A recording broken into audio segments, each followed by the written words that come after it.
Hello and welcome to Edge of Emotion. A 10-year-old girl, pregnant, was rushed to the hospital to give birth. However, just at the time of delivery, the doctor on duty uncovered something horrifying. He had never felt such outrage as he did that day when he saw a young girl, about 10 years old, entering the delivery room. Alina Walker, a young American girl, entered the delivery room in an emergency to the astonishment of everyone present. They were all shocked to see a girl so young about to give birth. To make matters worse, the man responsible for her pregnancy, a 25-year-old named Edward Jones, was by her side. As the doctor prepared, he remembered thinking at the start of his shift that it would be a quiet night. That thought lasted until he saw the young girl, with a heavily swollen belly, enter through the emergency room doors. The underage girl was accompanied by a man much older than her. Her face showed various grimaces due to the discomfort she felt in her body, prompting the nurses, though outraged by what they were witnessing, to immediately bring a wheelchair to make her more comfortable and take her to the consultation room for the attending doctor to diagnose. "What discomfort do you feel, little sister?" asked the on-duty doctor, who was dumbfounded and speechless when he heard that the girl was 9 months pregnant and in labor. The doctor had no time to introduce himself, nor did he want to know who the man accompanying the girl was. The little girl also couldn't speak due to the discomfort she felt in her body, so she was immediately taken to the delivery room. Seeing the strange pair, people at the hospital felt outraged by the situation. They knew the girl had symptoms of being in labor and appeared very young. "She must be no older than 10 or 12 years old," commented a woman who was in the same condition but less far along in her pregnancy. Seeing who accompanied her, a much taller man with a very thick beard, witnesses of the unusual moment could not believe that a man of his age was with the young girl. What happened to that man? How could this be? Here is a cleaned up and more naturally translated version of the text. In the waiting room of the health facility, a person whispered, "Did that little one giving birth suffer some harm from him?" Another person, also in the waiting room, commented, "Be careful. He might be a pervert. He should be locked up for what he did to that little girl. It's highly frowned upon in society." A man whispered these words to his wife, who was in shock and had her mouth open upon seeing what was happening in the maternity ward. As the events unfolded in the delivery room, some of the women present standing next to their daughters gripped their hands tighter, others simply canceled their appointments at the hospital and left the premises feeling very scared for their little ones. But if he is the father of the child, then he is definitely a degenerate. "He shouldn't have even shown up here," one of the nurses quietly said to a colleague. Those who did not leave were stunned by the situation. "The worst part is that due to the delicate nature of the situation, I have to go into the operating room of that poor innocent. It's heartbreaking." "The doctor is also very outraged and supports calling the law enforcement," said the head of nursing indignantly. Nurses entered and exited the operating room, trying not to pay attention to the man waiting for news about the little girl being attended to inside. They saw how the man looked up, asking for updates on what was happening inside. However, the health professionals did not agree with the situation and suspected that something was not right. They thought it best to ignore the man. It was irresponsible on his part. That little girl is only 10 years old. What happened to her? A nurse asked one of her colleagues, looking disapprovingly at Edward Jones. The tranquility of the waiting room was only interrupted by the countless whispers of those present. Additionally, the ticking of the clock as minutes passed added to the tension every time a new person arrived and inquired about the situation. One of the attendees explained that the man there had come with a little girl, no more than 10 years old, to give birth to his child. Can you believe that? The indignation and reproach filled the room, making the discomfort of the people palpable to all newcomers. Edward Jones stood somewhere in the waiting room, listening patiently and unmoved by the malicious comments of those surrounding him, knowing he shouldn't be there. She regretted her decision to ignore the whispers surrounding her. Perhaps she should have just focused on her health. Eleanor didn't want to sit still, feeling a bad premonition. A woman couldn't stand the man's audacity any longer. She thought she could no longer remain silent about the situation. Filling herself with courage, she confronted the older man who came with the underage girl, who was pregnant. It doesn't bother you what you did.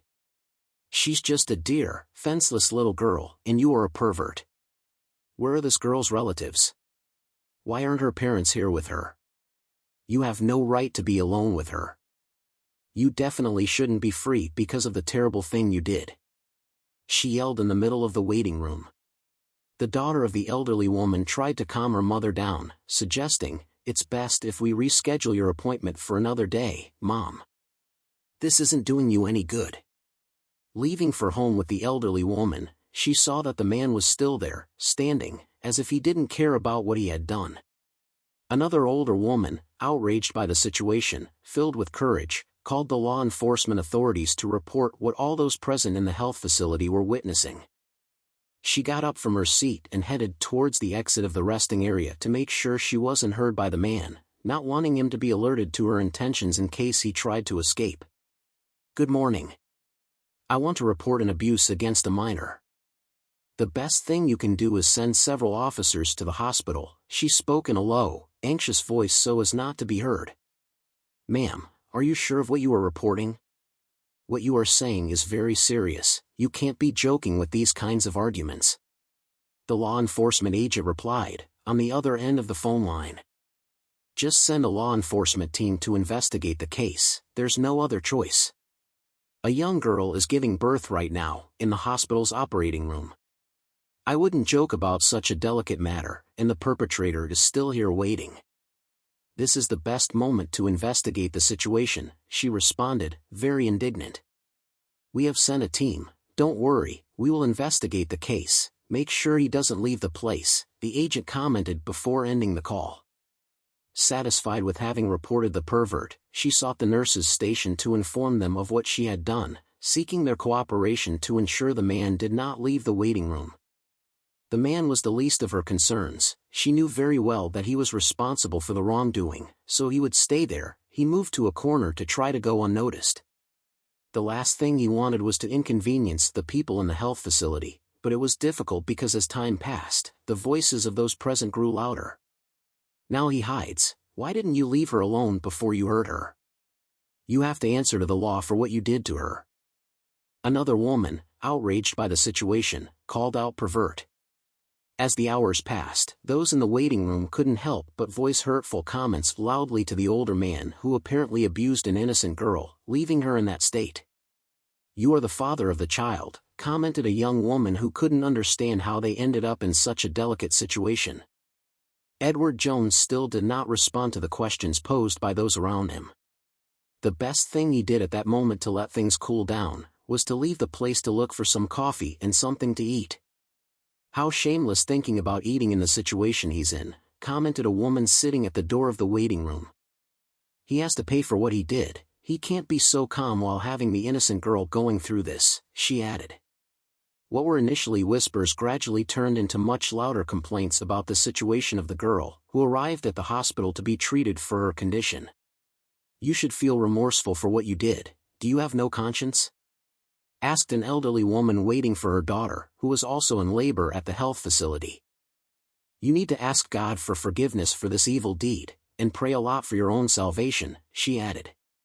The man's response was to stand very close to a distant and somewhat dark corner so that the crowd could not see his face clearly. He did not intend to make any type of comment since his arrival. He had not said a word. It seemed he did not regret anything. "We have to wait for the security agents to see if you will respond to their questions. A child does not have to be responsible, but you brought a pregnant girl to the hospital," an elderly man waiting for his annual checkup told him. "Don't waste your time trying to teach morals to this pervert. If she had a conscience she wouldn't have done what she did," said a lady who was waiting to see a relative in the hospital. "Just leave it, they're coming to investigate. We need to let the law enforcement handle it. She can't leave here now, they need to catch her once, and for all, she's just a little innocent," another woman commented in the room, unable to bear the pressure from people harshly criticizing him.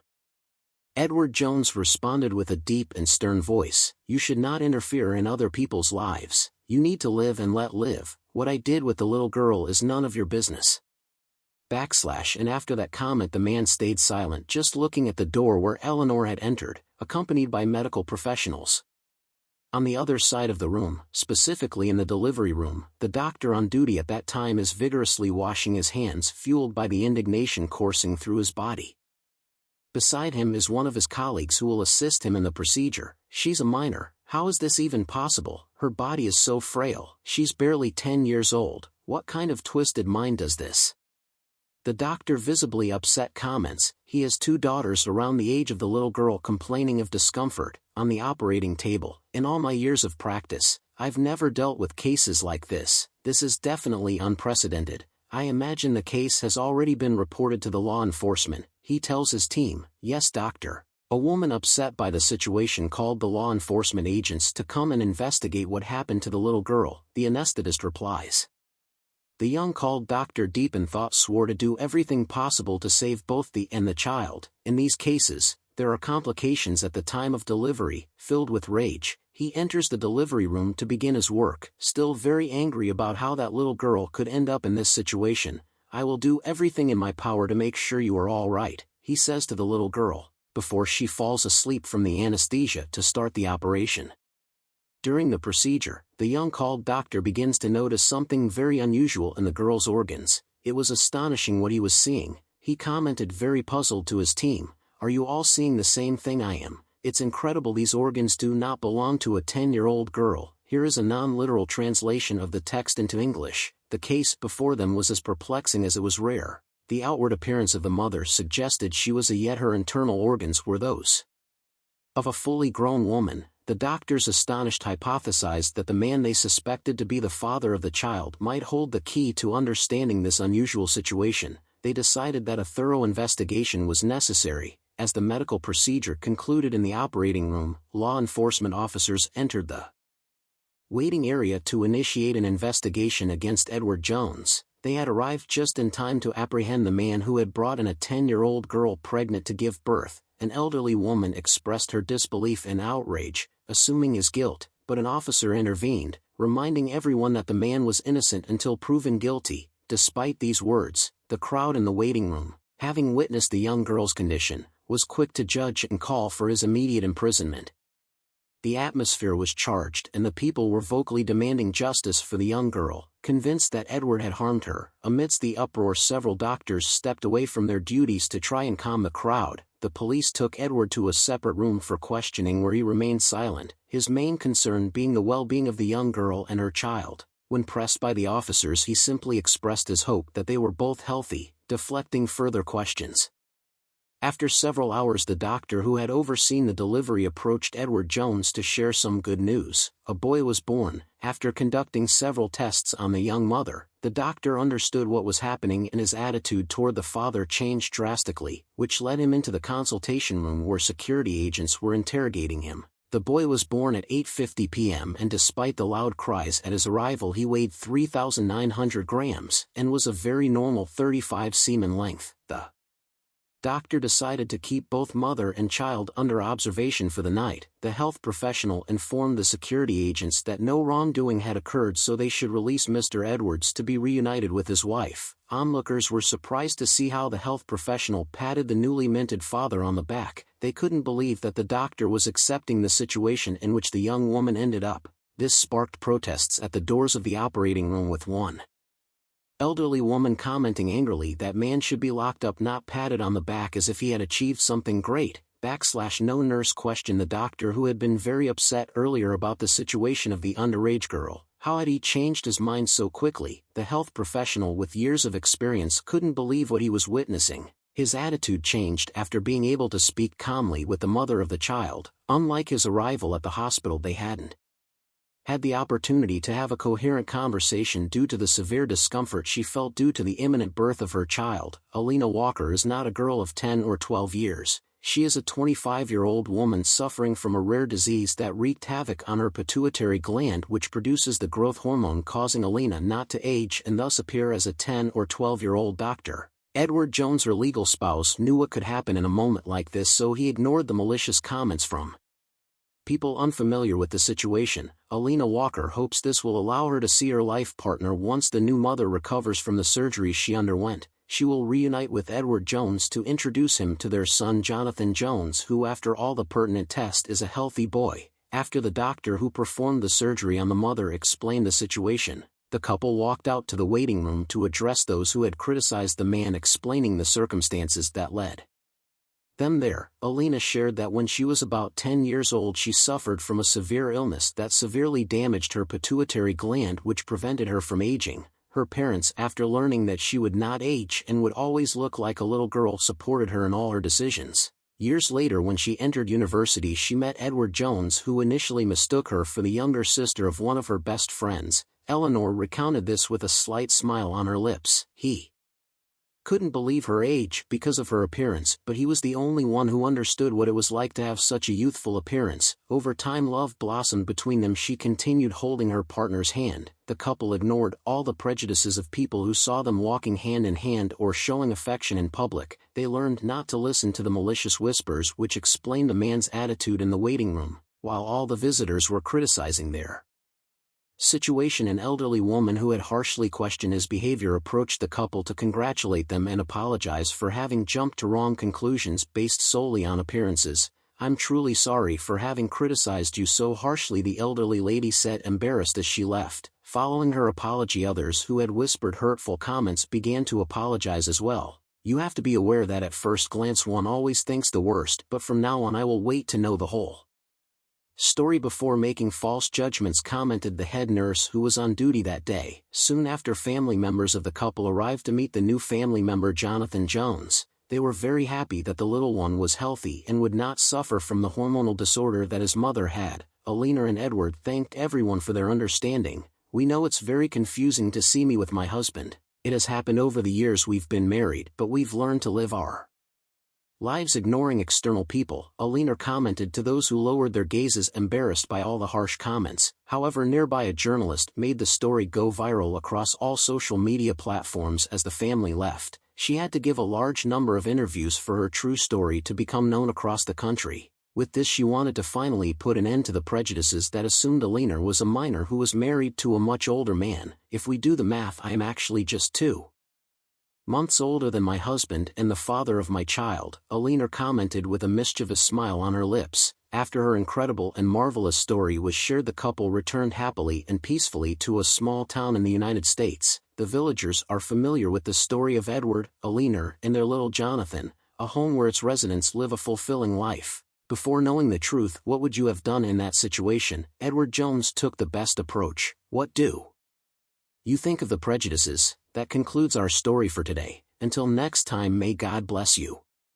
Dear viewers, if you enjoyed the story, please support the video by liking it and leaving a comment. Thank you very much.